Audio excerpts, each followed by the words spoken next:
Cuidaditos, Sánchez pasó a Keiko en el conteo esta tarde, pero el dólar espera el voto del extranjero, la estrategia fujimorista para evitar el tetra. Los politicastros ya huelen poder y se le van arrimando a Sánchez. Medifarma empapela al Indecopi para evitar una multa. 12 detenidos por intentar hacer trampa en las elecciones. Fiscalía pide prisión preventiva para militares por la masacre de Colcabamba.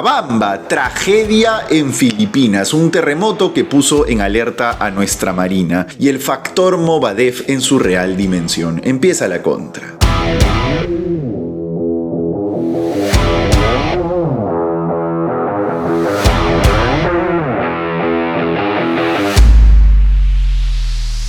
Hola, soy Paolo Benza y esto es La Contra, el resumen de los temas que realmente te importan sin importar a quién le moleste. Se acaba el sombrío lunes 8 de junio, el día que nadie quería ver llegar. Y pues toca empezar con el conteo de votos, que en este país es una letanía interminable donde todos gritan sus propias proyecciones. Por eso vamos a lo concreto. Al cierre de esta edición, la OMPE había contabilizado el 94.9% de las actas y el resultado va así: 50.1 para Sánchez y 49.9 para Keiko. Él la pasó a eso de la 1 de la tarde y desde entonces solo ha ido ampliando su ventaja. A esta hora le está ganando por una diferencia de 36,000 votos. Pero hay un dato curioso. El dólar, que en la mañana trepó por encima de 3.5, pero volvió a bajar cerca del mediodía y corrigió toda la subida. Al final cerró al mismo precio al que abrió. ¿Qué hay detrás de esto? Jugando a las adivinanzas financieras, podría ser que los mercados o no le temen tanto a Sánchez o están confiados en que Fujimori volteará el partido con el voto del extranjero. Y lo segundo es perfectamente probable. Verán, a esta hora, repito, 7 de la noche, en Perú ya se había contado prácticamente todo. Hay algunas mesas pendientes en la selva, pero es poco. ¿Qué falta contar entonces? El voto del extranjero, que está recién en 6%. Este voto, se intuye, favorecerá a Keiko en proporción de 6-4, y con eso algunos agentes económicos esperan que le dé la vuelta. ¿Será? Vamos a ver, señores. Yo no estaría tan seguro, aunque tampoco lo descartaría. Sería la primera vez que se voltee un conteo rápido de Ipsos, encima con 6 décimas de diferencia.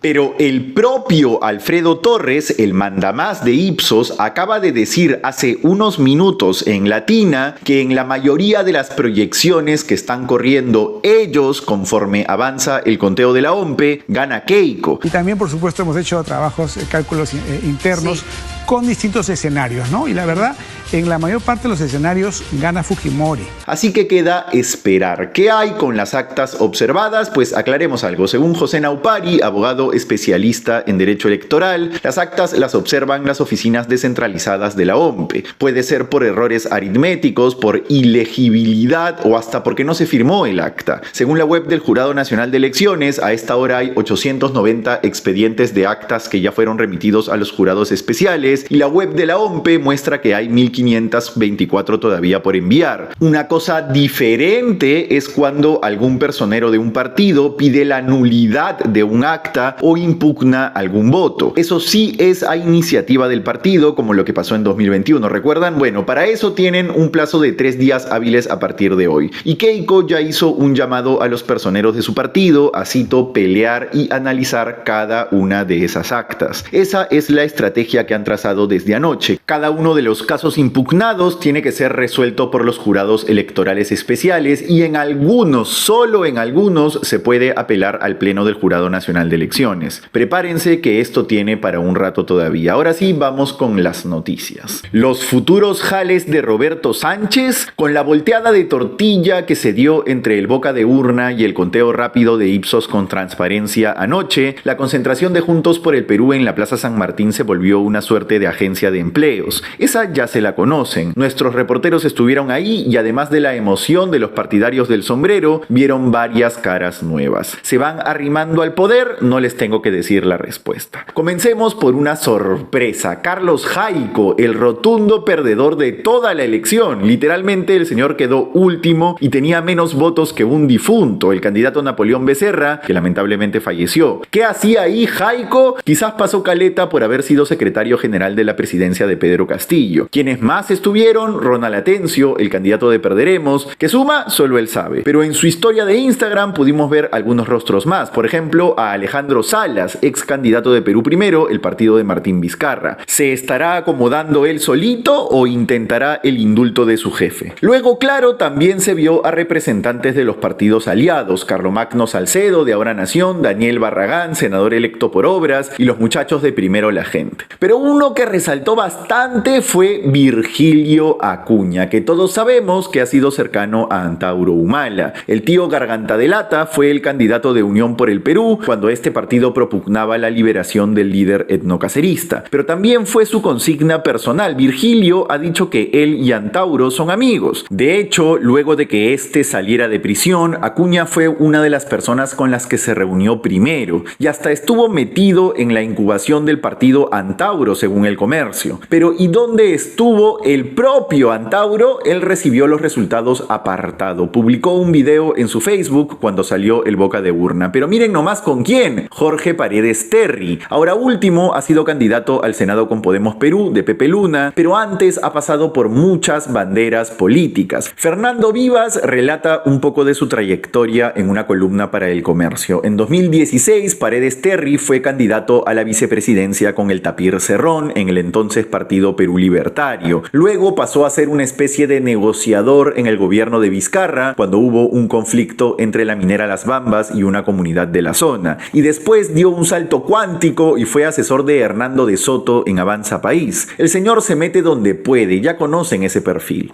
Y ojo con lo que ha anunciado con Batters. Antauro habría estado en coordinaciones con Martín Belaún del Ocio. ¿Qué cosas, no? Veremos si hay más detrás de esta extraña jugada y quiénes más se arriman al sombrero. Por ahora vamos a un primer corte y volvemos con la estrategia de Medifarma para librarse de una multaza, los detenidos por querer hacer trampa en las elecciones, los atentados que dejaron las últimas 24 horas y el terremoto en Filipinas. Volvemos. ¿Te gusta nuestro contenido y quieres ver más de nosotros? Pues estás de suerte. Hemos creado un Patreon donde tendrás más de la contra. Al suscribirte, conseguirás los mejores beneficios, así como acceso a contenido exclusivo. Pero sobre todo, apoyarás a este proyecto. Encuentra el link de nuestro Patreon en la descripción de este video, para seguir hablando de los temas más impactantes de los que nadie habla, y sin importar a quién le moleste.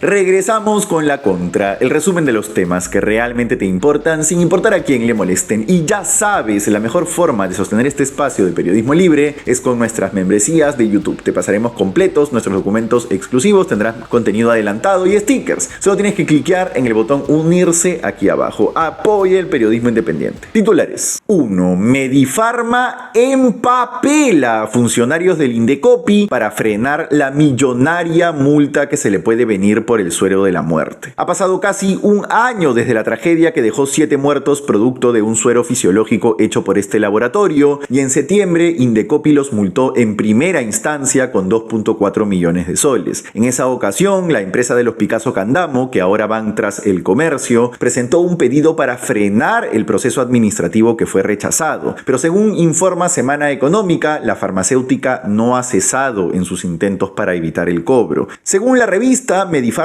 presentó una acción de amparo y hasta una denuncia penal contra los funcionarios que resolvieron en primera instancia. Su argumento es que Indecopi no puede resolver la sanción porque hay un proceso penal en curso y la fiscalía podría llegar a conclusiones diferentes sobre la responsabilidad de la empresa de los Picasso Candamo. Por eso, en enero solicitaron al Indecopi suspender el procedimiento y 2 meses después pidieron un amparo al Poder Judicial que ha sido admitido a trámite. Con todos estos papeles encima, la sala de Indecopi encargada de analizar la apelación le pidió opinión a la Oficina de Asesoría Jurídica para ver si era viable suspender el procedimiento como pide Medifarma. Pero desde la oficina les respondieron que no hay problema y que sigan adelante. La farmacéutica refutó esa opinión diciendo que la Fiscalía ya abrió investigaciones contra los funcionarios que resolvieron el caso en primera instancia y hasta amenazaron con denunciar también a quienes resuelvan en segunda.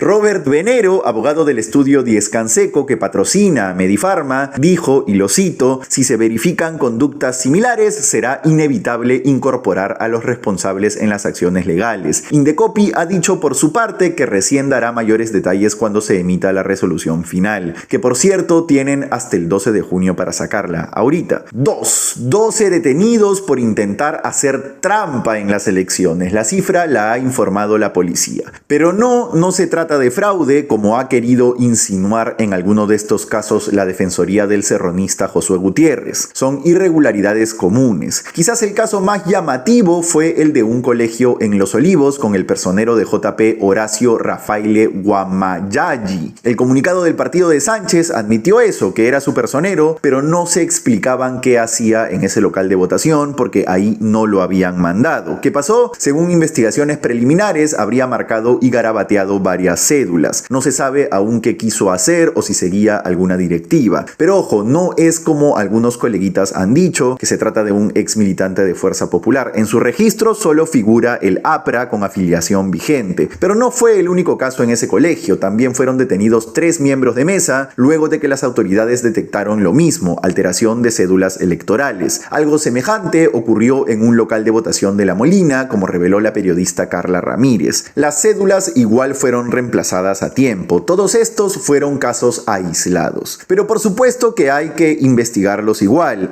Y también ocurrieron torpezas como la de este chico de 18 años que fue a su local y cuando revisaron el planillón figuraba como fallecido en el padrón electoral. Bueno, según contó la hermana del chico a Panamericana, personal de la OMPE dijo que los miembros de mesa iban a hacer las observaciones correspondientes para que su voto valga. Ojalá. 3. Atentados en plenas elecciones. Al crimen organizado le chupa un huevo la fiesta de la democracia, amigos. Un padre de familia identificado como Luis Bocanegra Narro, de 44 años, fue asesinado a tiros horas después de emitir su voto en un local de Chimbote. Según la República, la víctima estaba con un grupo de amigos frente a una tienda cuando atacó el sicario. Otro atentado ocurrió en el Callao cerca de la 1 de la tarde. Una combi llena de pasajeros fue atacada por sicarios a bordo de una moto. El chofer y una bebé de 2 años resultaron heridos, aún no se sabe cómo están. Y en Trujillo, la policía detuvo a un sujeto que portaba ilegalmente una pistola. El tipo estaba en las inmediaciones de un local de votación. No se reportaron disparos, felizmente. Un hecho aparte es lo que pasó la noche del sábado en Arequipa. Ojo a esto, es una alerta para las distintas asociaciones de periodistas. Un colega de esa región, informa la República, denunció haber sido víctima de amenazas y de un posterior ataque con explosivos contra su vivienda en el distrito de Cerro Colorado. Según su abogado, días antes el periodista fue interceptado por un desconocido cuando salía de su centro de labores, quien le habría dicho, cito, "Somos de la policía y tú estás denunciando, rectifícate". El periodista relaciona ambos hechos con las denuncias que ha hecho sobre los presuntos actos de corrupción policial. Mucho ojo, lo otro cortito es que hoy una fiscalía especializada en derechos humanos de Junín pidió 18 meses de prisión preventiva para los 8 militares investigados por el homicidio de 5 personas en la carretera Colcabamba-Ayacucho el pasado 25 de abril, la masacre de Huancavelica. Ni drogas ni pistas de que las víctimas hayan disparado se han encontrado hasta ahora. 4. Tragedia en Filipinas. Estas son las imágenes que dejó el terremoto de ayer, un sismo de 7.8 que sacudió Mindanao, la segunda isla más grande de Filipinas. Según datos citados por la BBC, hay 35 muertos y más de 130 heridos. De ellos, 17 personas fallecieron producto de un deslizamiento de tierra en Sarangani, una provincia costera ubicada a 20 kilómetros del epicentro. El lugar se quedó sin luz y sin comunicación luego del sacudón. Los servicios fueron restablecidos recién horas después. En pantalla tienen algunas de las impactantes postales que han retratado colegas de allá. El terremoto ocurrió a las 7 de la mañana, hora local, y tuvo varias réplicas que ocasionaron alertas de tsunami en países cercanos como Indonesia, Malasia y Japón. Por suerte, todas fueron canceladas, pero las alarmas se encendieron en todo el Pacífico, incluido en nuestro país. Durante varias horas, la Marina intensificó la vigilancia ante la posible llegada de olas a nuestras costas. Otra vez, por suerte, ni el terremoto ni sus réplicas produjeron inconvenientes en el Perú. Por ahora vamos a un último corte y regresamos con el expediente Movadef. Volvemos. Espera. ¿Quieres apoyar este proyecto y aún no sabes cómo? En La Contra investigamos, revelamos y contamos lo que otros medios prefieren callar. Y hoy puedes apoyar este trabajo uniéndote como miembro del canal desde 8 soles. En nuestros 3 niveles podrás disfrutar de varios beneficios, desde acceso anticipado a contenido del canal y a investigaciones exclusivas, hasta reuniones con la comunidad. Apóyanos a seguir dándote el mejor contenido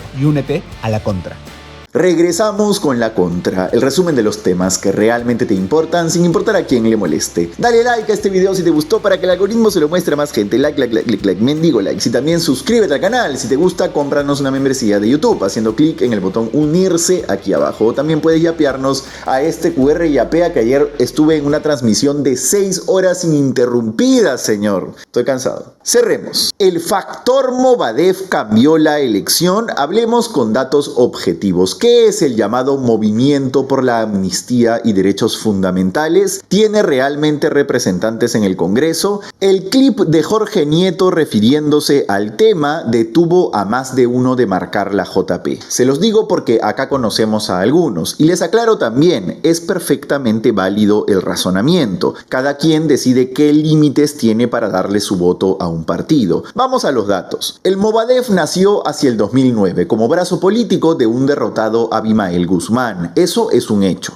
Parte de la cúpula del Movadef eran sus abogados, de hecho, el fallecido Manuel Fajardo y Alfredo Crespo, presos desde el 2020, precisamente por su filiación al movimiento. Luego hablamos de eso. En 2011, el Movadef intentó inscribirse para competir en elecciones. ¿Qué dijo el JNE? Que no, porque en la introducción a su ideario decían que se guiaban por el marxismo, leninismo, maoísmo, pensamiento Gonzalo. Para el JNE, que se basaba por si acaso en varios pasajes de la CBR, lo del pensamiento Gonzalo implicaba el germen para actos violentos, cosa bastante razonable, así que les cerraron la puerta. Creo que bien, pero el Movadef siguió haciendo política, tenía, según dijeron, dirigentes estudiantiles, organismos generados en algunas casas de estudio, pero más allá de que hayan querido participar de la vida política, lo jodido es que minimizaban los crímenes de Sendero y algunos directamente los reivindicaban, como comprobó nuestro editor Julio Rospigliosi en conversación con ellos. En suma, nunca pidieron perdón ni reconocieron las atrocidades de Abimael. En 2014, la DIRCOTE decidió capturarlos. Ese año se llevó a cabo el famoso Operativo Perseo, en el que se detuvo a una treintena de sus integrantes, pero fueron liberados por falta de pruebas. Ya en 2020 se les dio un golpe más duro, más de 70 capturados. Curiosamente, en un operativo conjunto entre la DIRCOTE y la DIVIAC, que dirigía Harvey Colchado. De nuevo, la acusación fue filiación a un grupo terrorista. Y esta vez sí se quedaron en cana. En 2024 hubo una sentencia en primera instancia. El debate estaba abierto. ¿Era el Movadef un grupo apologista o tenía efectivamente intenciones violentas? Porque sí es verdad que hay que diferenciar entre tener ideas estúpidas y ejecutar actos terroristas. No se mete a la cárcel a la gente por sus ideas. Pero recientemente Harvey Colchado, que investigó ese caso y que ahora es aliado de JP, ha dicho lo siguiente para Perú 21, lo cito: en Olimpo ellos se estaban armando y organizando sus destacamentos. Difícil que lleguen a tomar las armas, pero hay que estar monitoreando por el daño que han causado. Y es un poco lo que uno saca de las fuentes policiales, que las capturas fueron más que nada preventivas. Y bueno, acabamos con los personajes de Juntos por el Perú. César Tito Rojas, electo diputado por Puno de JP, fue señalado por la DIRCOTE de haber sido presidente del comité electoral del Movadef en 2010, nada menos. Él lo niega y solo acepta que firmó el planillón. Pero hay otro dato objetivo: fue parte de la delegación que acompañó a Pedro Castillo y otros profesores de la FENATEP, antes CONARE, a un encuentro organizado por el líder del Movadef en Bolivia en 2018. Esto está documentado. ¿Estamos acusando a Tito Rojas de terrorista? No, pero sí son claros los vínculos que ha tenido con el Movadef. Nos gustaría saber qué piensa del Movadef hoy, pero no nos ha respondido. En 2021, sin embargo, dijo a Sudaca que firmó el planillón del Movadef porque reivindicaba las mismas banderas que tenía él. él. Lo cito: en ese tiempo había algunas reivindicaciones del pueblo, apareció como un movimiento nuevo, dijo.